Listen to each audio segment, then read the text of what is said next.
Kita selama ini di dua kutub ekstrim, saat ada orang yang memang memperlakukan keris secara keliru sebagai wasilah kemusyrikan. Di sisi lain ada teman-teman yang dengan itu menjadi salah faham seakan-akan bahwa setiap keris itu adalah kemusyrikan. Setiap keris itu, setiap orang yang berkeris pasti musyrik. Ini juga jadi masalah gitu ya. Jadi dua perspektif ini tentu ada titik tengahnya yang lebih adil, yang lebih insaf, yang lebih menjadi sesuatu yang mendekati yang benar di sisi Allah Subhanahu wa taala.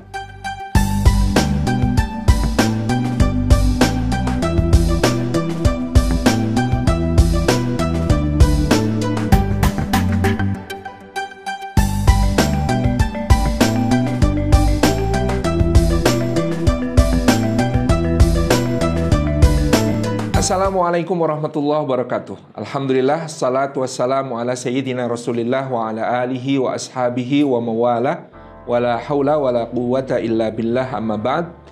Rekan-rekan yang disayang Allah, jumpa kembali di channel kita Salim Afilah, menjelajah budaya meneguhkan makna. Kali ini saya kedatangan tamu yang sangat spesial, guru kita semua, Ustadz Muhammad Faizar Hidayatullah. Dan tentu semuanya sudah kenal kiprah-kiprah beliau. Dan mungkin ada yang pernah jadi pasiennya gitu ya. Mungkin pernah diruqyah oleh beliau dan lain sebagainya. Tapi hampir semua mengenal Ustadz Faizar dengan profil sebagai seorang peruqyah atau penterapi ya, mu'alij, yang kemudian teman-teman banyak menyimak juga channel YouTube-nya yang sudah sangat terkenal. Channel YouTube-nya yang subscribers-nya sudah sangat banyak gitu ya. Wah, saya jadi pengen pengen mengikuti jejak beliau YouTube-an ini.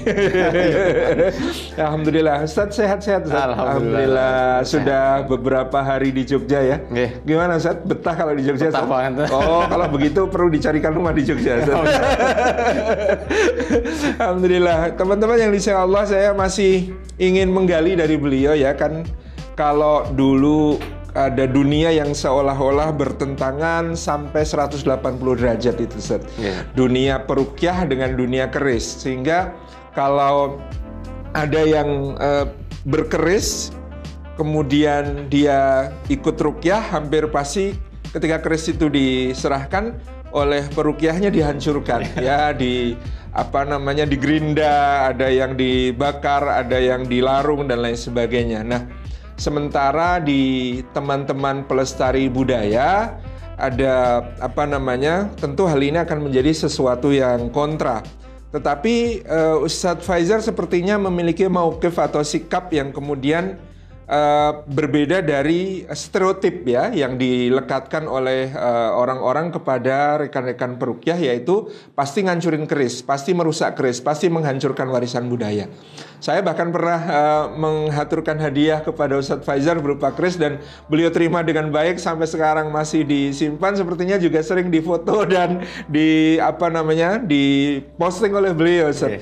Jadi seperti apa sebenarnya pandangan yang lebih adil tentang keris ya? Karena kita mungkin juga diracuni pemahaman bahwa keris itu mistik, keris itu klinik, itu oleh sinetron-sinetron kita, oleh film-film ya. Yang pegang keris itu pasti dukun gitu ya. Yang pegang keris itu pasti orang yang kemudian melakukan ritual-ritual kemusyrikan gitu. Nah, padahal kita punya para pahlawan dengan akidah tauhid yang tidak dipertanyakan ya, dari Tuanku Tambusai di Sumatera bersama Tuanku Imam Bonjol, sampai di Jawa ada Pangeran Diponegoro, sampai kemudian ada Jenderal Sudirman ya, yang jelas adalah seorang pegiat Muhammadiyah yang luar biasa.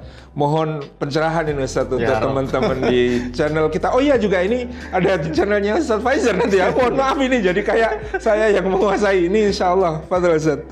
Ya, bismillah, wassalatu wassalamu ala rasulillahi wa ba'du. Sebenarnya saya kesini juga mau nyantri ke beliau.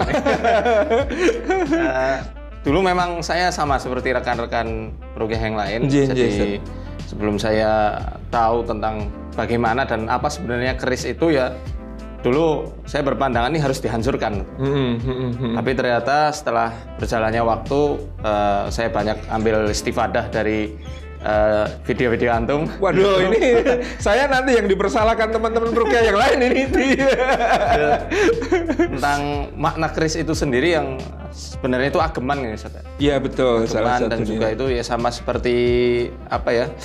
Kalau di Sangkur Arab kalau di Yaman gitu. ada apa jambia atau apa Ustaz, namanya khanjar ya. Oh, khanjar ya, Khanjar ya itu yang Di dipakai Qatar kemana-mana. itu juga kan banyak, Abu Dhabi juga ada yang seperti itu.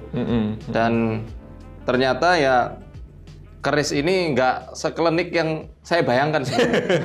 Iya. Apalagi pas tahu ada keris seindah ini, Masya Allah. Karena saya tahunya ya keris itu semuanya seperti yang didatangkan dari para dukun, Ustaz. Betul, Udah iya. lusuh, kemudian udah karatan. Iya. Terus katanya diisi kodam dan bau wanginya itu sangat nyegrak di Pakai minyak sinyong-nyong. sinyonyong atau apa itu, minyak duyung atau apa. Iya betul Ustaz. Iya. Ternyata filosofi dan maknanya juga sangat dalam.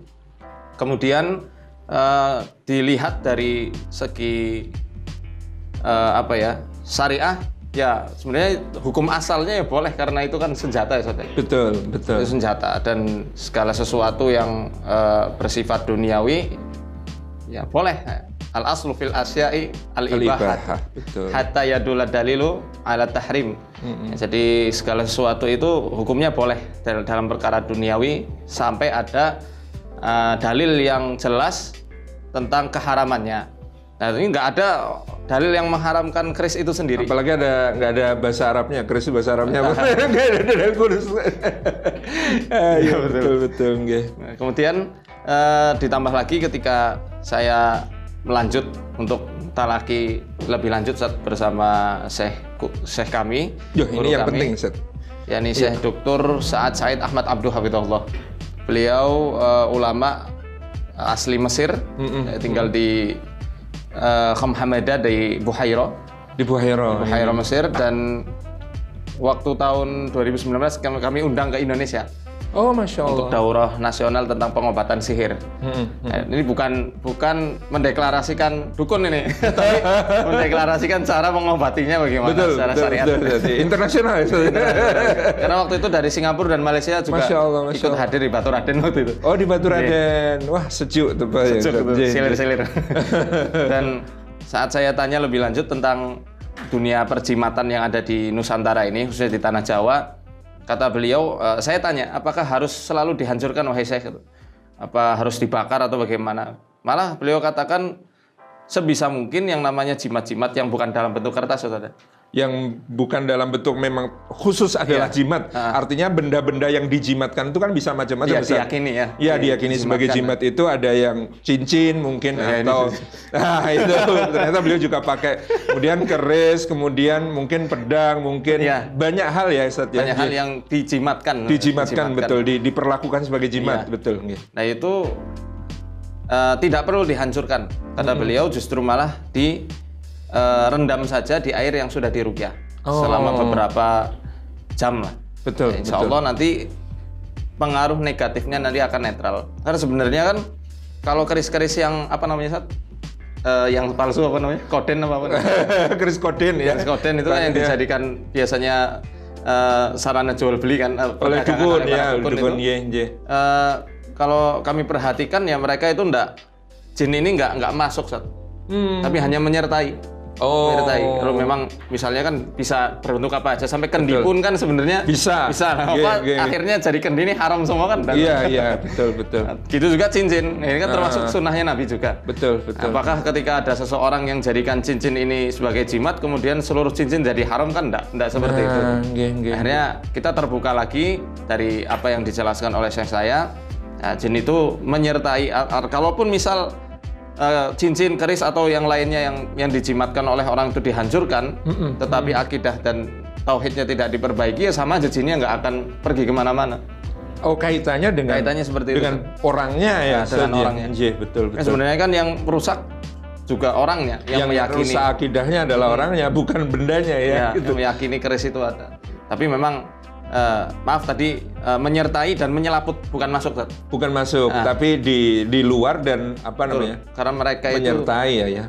Ya karena itu diyakini sebagai wasilah oleh mereka, jadikan wasilah gitu, betul. Jadi gimana ya? Karena mereka itu kan arwah bila ajsad. Jadi ya seperti gumpalan asap kalau Ibnu Hajar menjelaskan orang kesurupan dan seperti asap yang membumbung gitu. Nah, itu ya kadang menyelimuti keris itu. Ini menurut penglihatan mereka yang gitu. Saya mau alam menurut.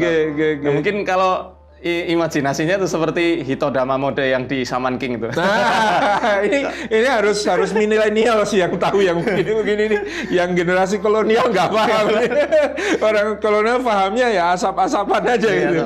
Nah, ini jadi ada catatan penting untuk teman-teman yang mungkin memiliki keris warisan keluarga heirloom ya, yang kemudian bagus, apalagi berkualitas, merupakan produk tosan aja atau produk budaya yang kemudian layak dilestarikan. Jadi ternyata ada caranya supaya misalnya takut ada pengaruh-pengaruh negatif di dalamnya karena mungkin dulu pernah di antara leluhur ada yang memperlakukannya secara salah gitu ya. Mungkin ini bisa jadi solusi bahwa ada caranya untuk meruqyah tadi dengan direndam di dalam air yang telah dibacakan ruqyah, yang ya bisa konsultasi dengan Ustadz Faizal nanti ya langsung ya gitu ya. Sebenarnya ada cara ngeceknya, cuma saya masih ragu untuk mempublisnya. Oh gitu. Ngecek apakah di dalamnya ada atau tidak itu. Khawatir malah jadi fitnah itu. Iya. Ada khusus saja kalau memang ada yang sangat ya kalau ada yang sangat memerlukan, jadi tidak kita publish untuk umum. Khawatirnya kalau dipublish umum semua mau nyoba, tahu jadi. Iya betul. Gitu ya. Jadi ini yang kemudian menjadi perhatian penting kita ya. Pada asalnya tadi yang ditegaskan oleh guru kita Ustadz Faizal, hukum berbagai hal itu mubah. Jadi dia menjadi terlarang kalau ada ya petunjuk dalil yang menjelaskan keharumannya. Nah, keharuman kita adalah di dalam biasanya satu sikap hati ya, sikap hati kita, keyakinan kita, etikot kita yang kemudian meyakini perkara-perkara ini sebagai sebagai hal-hal yang bisa memberi manfaat atau madarat tanpa izin Allah gitu ya.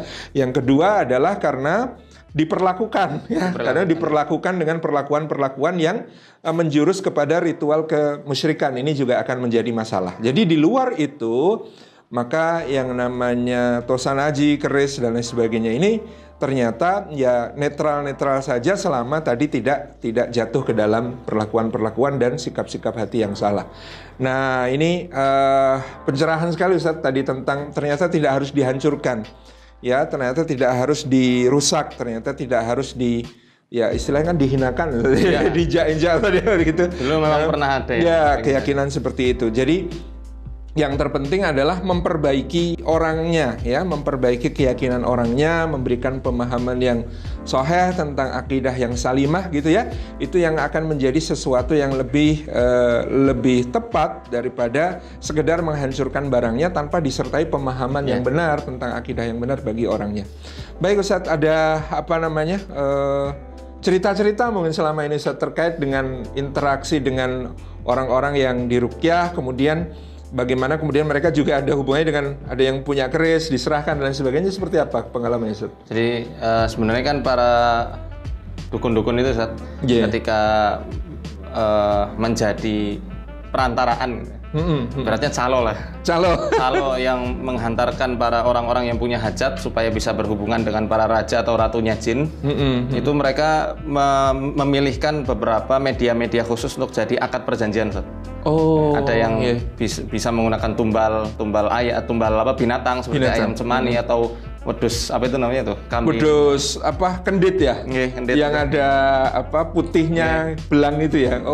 Ada juga yang menggunakan bunga-bungaan yang sederhana. Kemudian nanti setelah kalau misal hajatnya itu dikabul sama mereka para raja jin atau ratunya, biasanya akan ada benda-benda yang dikhususkan untuk jadi ibaratnya sinyal atau kalau kita ya materai lah, hitam di atas putihnya. Cuma kan mereka nggak butuh kertas kan.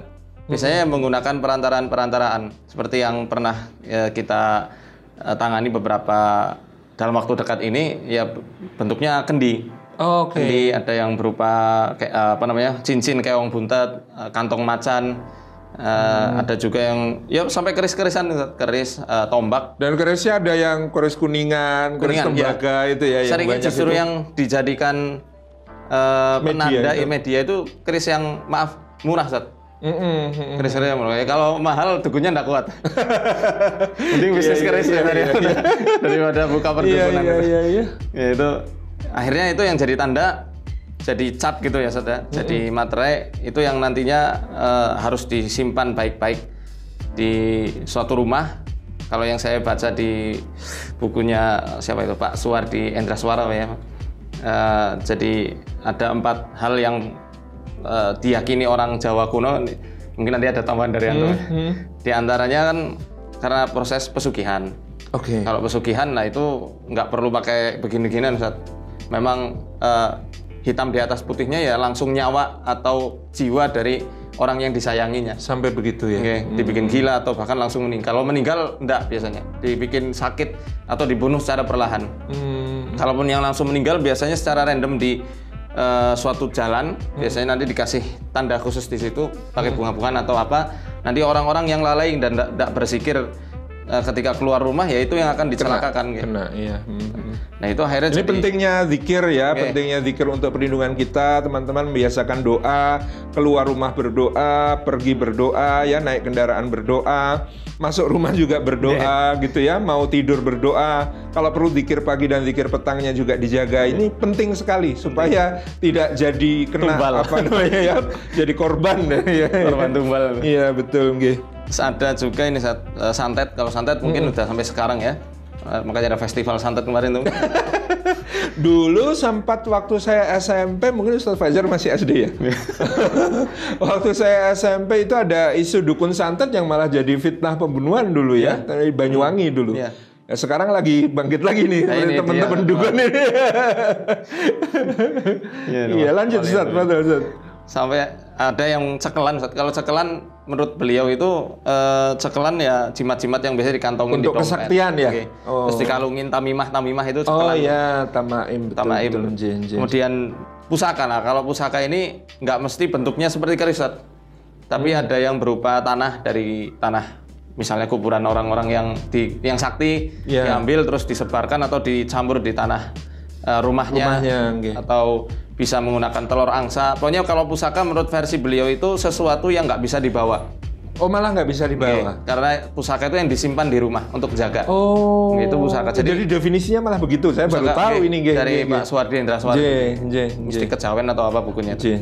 Nah itu dari keempat hal inilah yang mesti diteliti baik-baik itu. Kalau untuk menelusuri celah-celah dari jin nasab atau jin leluhur. Kalaupun ada keris, apakah betul dari keris itu kan mesti kita teliti juga, Ustaz. Bisa belum tentu juga dari situ. Tentu, ya. Yang terpenting justru ketika saya belajar lagi sama saya, yang terpenting untuk melepas gangguan dari jin nasab, selain dengan meniadakan kepercayaan orang tersebut dari benda-benda yang dijimatkan. Kalau jimat asli harus dihancurkan, Ustaz. Iya betul. Jimat-jimat yang asli kayak palasim raja-raja itu ya harus. Iya. Atau keris yang bentuknya kayak Semar itu bukan keris ya, ada keris-kerisan yang itu ada bentuk apa namanya, ada tulisan-tulisannya raja-rajanya itu ya. Bentuknya semar atau keris-keris yang kecil itu malah harus dihancurkan. Tapi kalau yang semacam ini kendi dan lain-lainnya bisa direndam aja. Yang memang benda sebenarnya fungsional di bidang yang lain, bukan khusus untuk jimat gitu ya. Justru kalau saya katakan kendi atau apa itu bukan kendi ya, semacam cincin itu cukup dengan direndam aja. Direndam, jual loh bisa. Oke, batunya batu mahal ya, Pirus Persia gitu. Iya betul. Malah bisa bermanfaat tuh karena Iya, itu kalau soal keris, apalagi keris yang bagus ya, memang produk Tosan Aji Royal Court ya. Jadi dulu itu kan keris itu pun secara sejarah ada dua, Set. Ada yang court arts, ada yang memang dibuat oleh istana atas perintah raja, biasanya memang kualitas bagus gitu ya.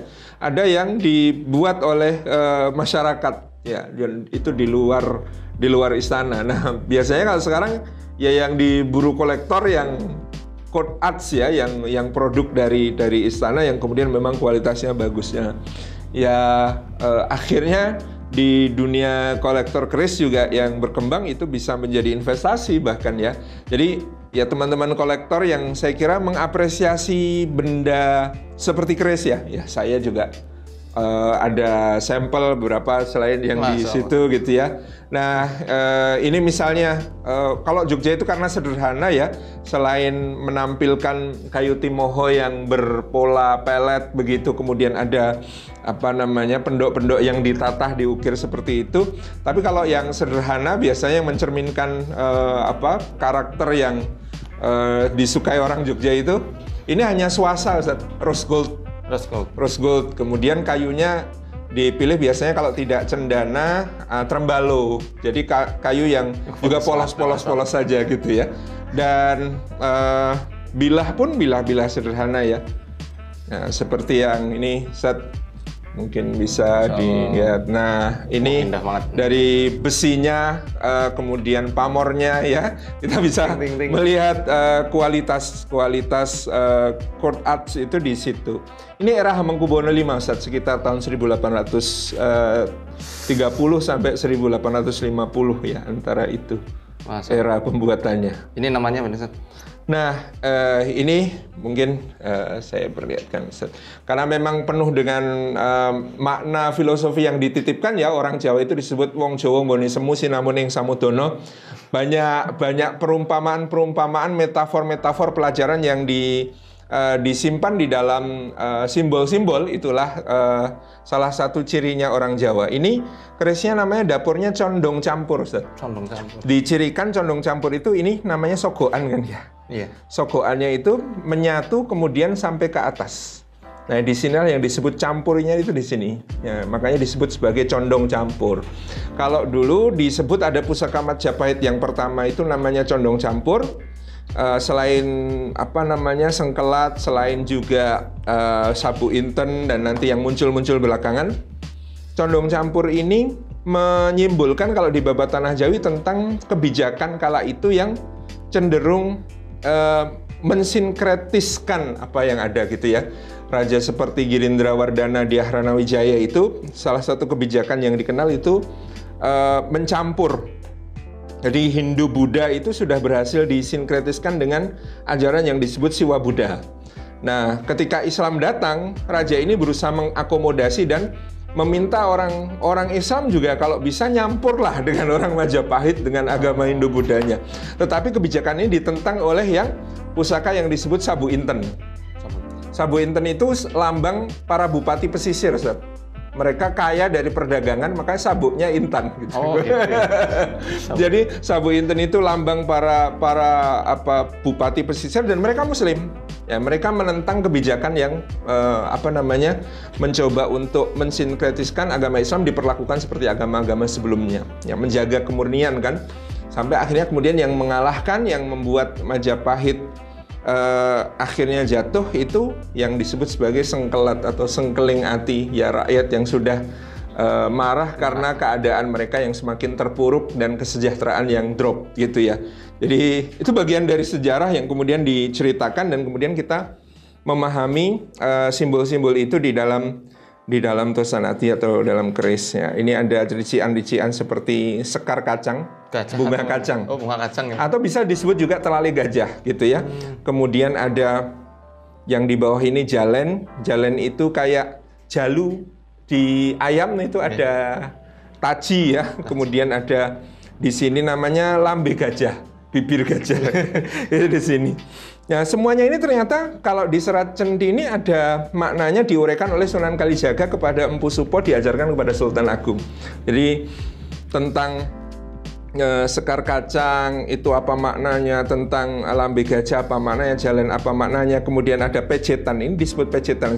Kenapa disebut pejetan? Karena kalau dipegang untuk melakukan eksekusi misalnya itu dipejet sebelah sini biar kuat megangnya, karena kalau megang sini saja bisa patah di sini kan, jadi dipegang pejetan itu. Nah, ini ada gonja itu kemudian yang menjadi landasan, kemudian di sini ada greneng. Greneng itu kan suara hati ya.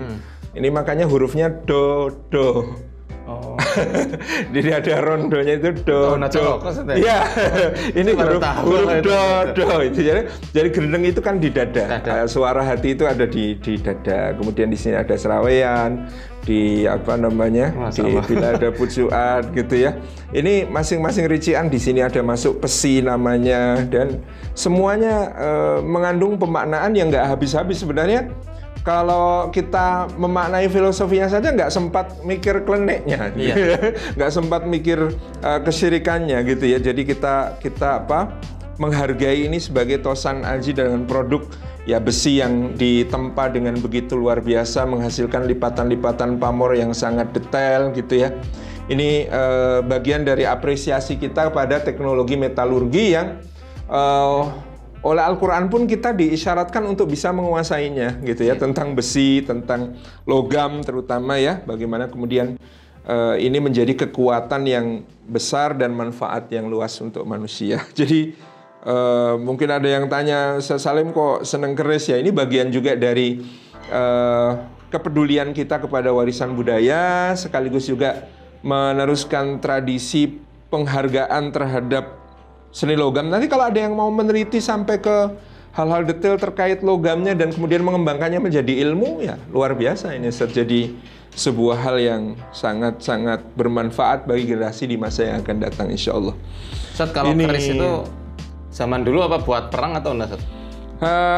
Mungkin kalau keris-keris seperti model Bali yang warisan Majapahit yang besar-besar itu mungkin masih dipakai perang ya Zat ya. Tapi di zaman Mataram dia lebih kepada penanda identitas, karena senjatanya orang Jawa itu banyak. Ada telempak, tongkat yang ada tombaknya, ada tombak itu sendiri, ada pedang, ada kemudian keris, ada yang dijadikan ikat kepala itu ya, senjata kecil biasanya senjata rahasia gitu ya. Konde gitu ya. Ya gitu. Itu macam-macam sekali senjatanya. Artinya untuk berperang ya terutama justru adalah pedang dan tombak. Nah, keris di mana posisinya? Dia menempati posisi simbol status paling utama itu. Ya orang itu kelihatan dari kerisnya. Kalau kerisnya begini ya level apa namanya kebangsawannya begini dan lain sebagainya. Itu contoh. Kemudian ada masa di mana keris menjadi senjata eksekusi. Dan tidak semua dieksekusi dengan keris ya. Hanya orang-orang terhormat, seperti misalnya dalam sejarah Raden Trunojoyo yang memberontak kepada Mataram itu dieksekusi oleh Amangkurat II dengan keris Kanjeng Kiai Blabar gitu ya. Kemudian ada, kalau di Riau ada eksekusi namanya penyalang. Eksekusinya itu diikat ke belakang tangannya, kemudian yang ditusuk sini Seth. Pakai keris panjang, itu tembus ke jantung. Lehernya? Dari ini belikat. Oh, belikat? Di belikat, ya, tembus ke jantung. Ya. Jadi kemudian itu ditutup, lukanya itu ditutup pakai kapas. Karena konon ada mitos juga kalau darah bangsawan itu tumpah, itu bikin yang memerintahkan eksekusi pembunuhan nggak bisa tidur nanti. Jadi makanya darahnya kalau bisa jangan tumpah gitu. Jadi di eksekusi itu ditusuk jantung tapi dari sela belikat gitu ya.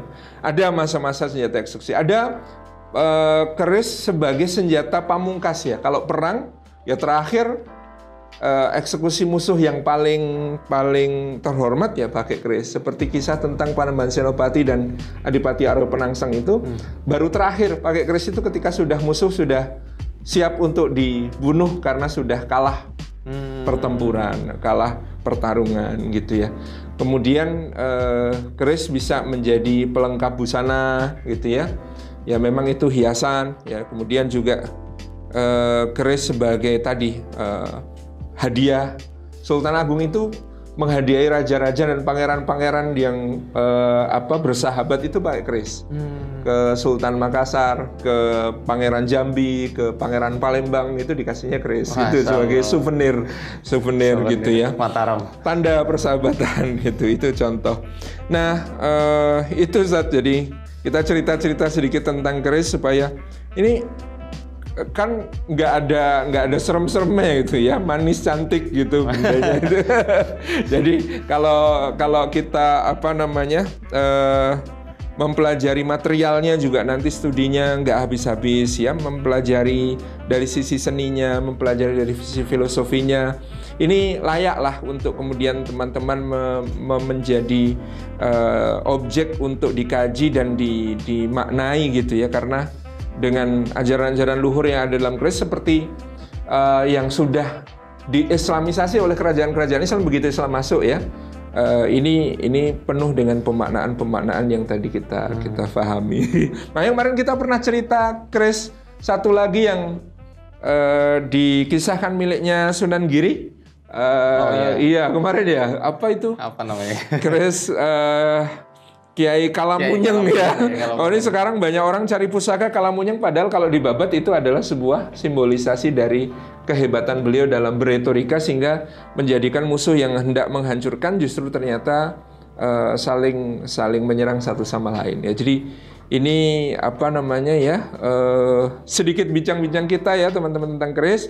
Sebagai penutup kita mohon Ustadz Faizar untuk memberi pencerahan kepada kita tentang bagaimana supaya jangan sampai kita jatuh ke dalam kesyirikan terkait benda-benda. Sebenarnya bukan cuma keris, bisa benda-benda yang lain, mungkin cincin, mungkin sabuk, mungkin sabuk betul. Iya betul ya, banyak ya sabuk ya dalam bentuk sabuk, rompi, nah dan lain sebagainya yang kemudian diyakini dengan keyakinan-keyakinan yang keliru gitu.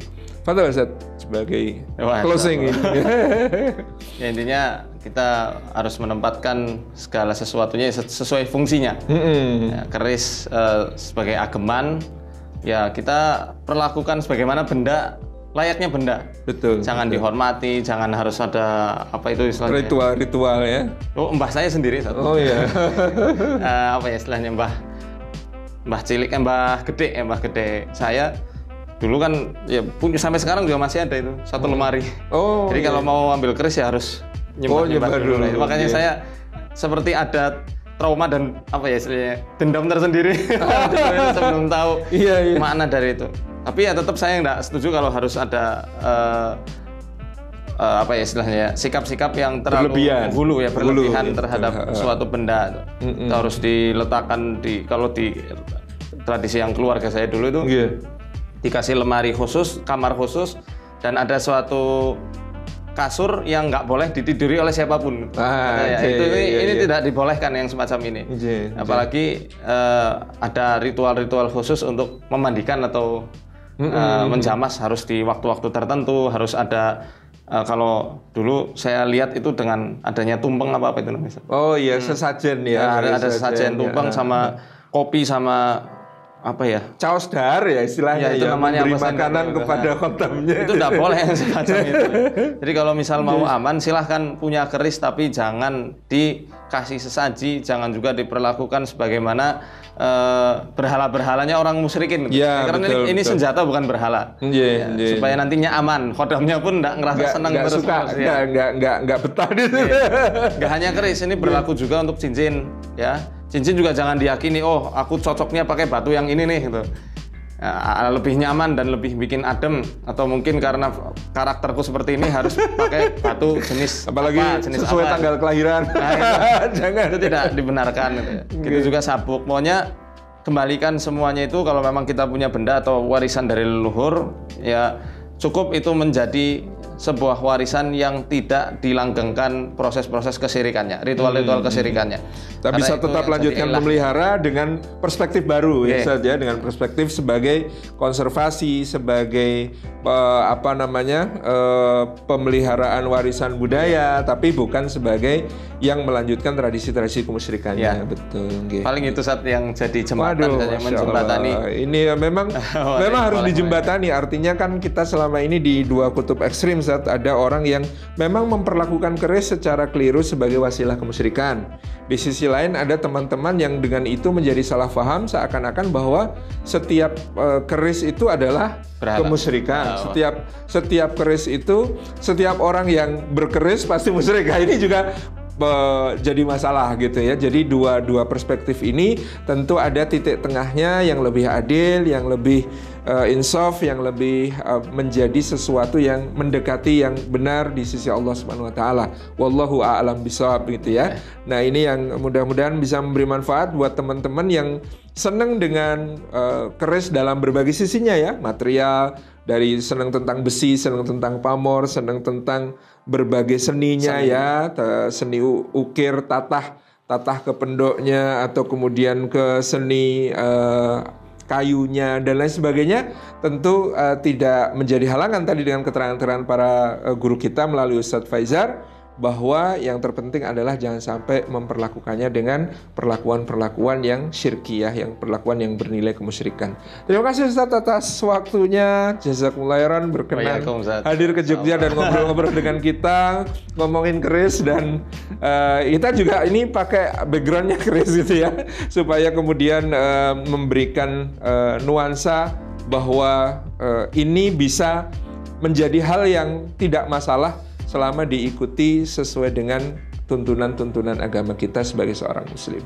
Matur nuwun Ustadz Faizar, jazakallahu khairan atas perkenanannya dan hadirnya di Jogja. Kita ketemu lagi insya Allah di channel kita dengan tema-tema yang lain. Tetap menjelajah budaya, meneguhkan makna. Wassalamualaikum warahmatullahi wabarakatuh.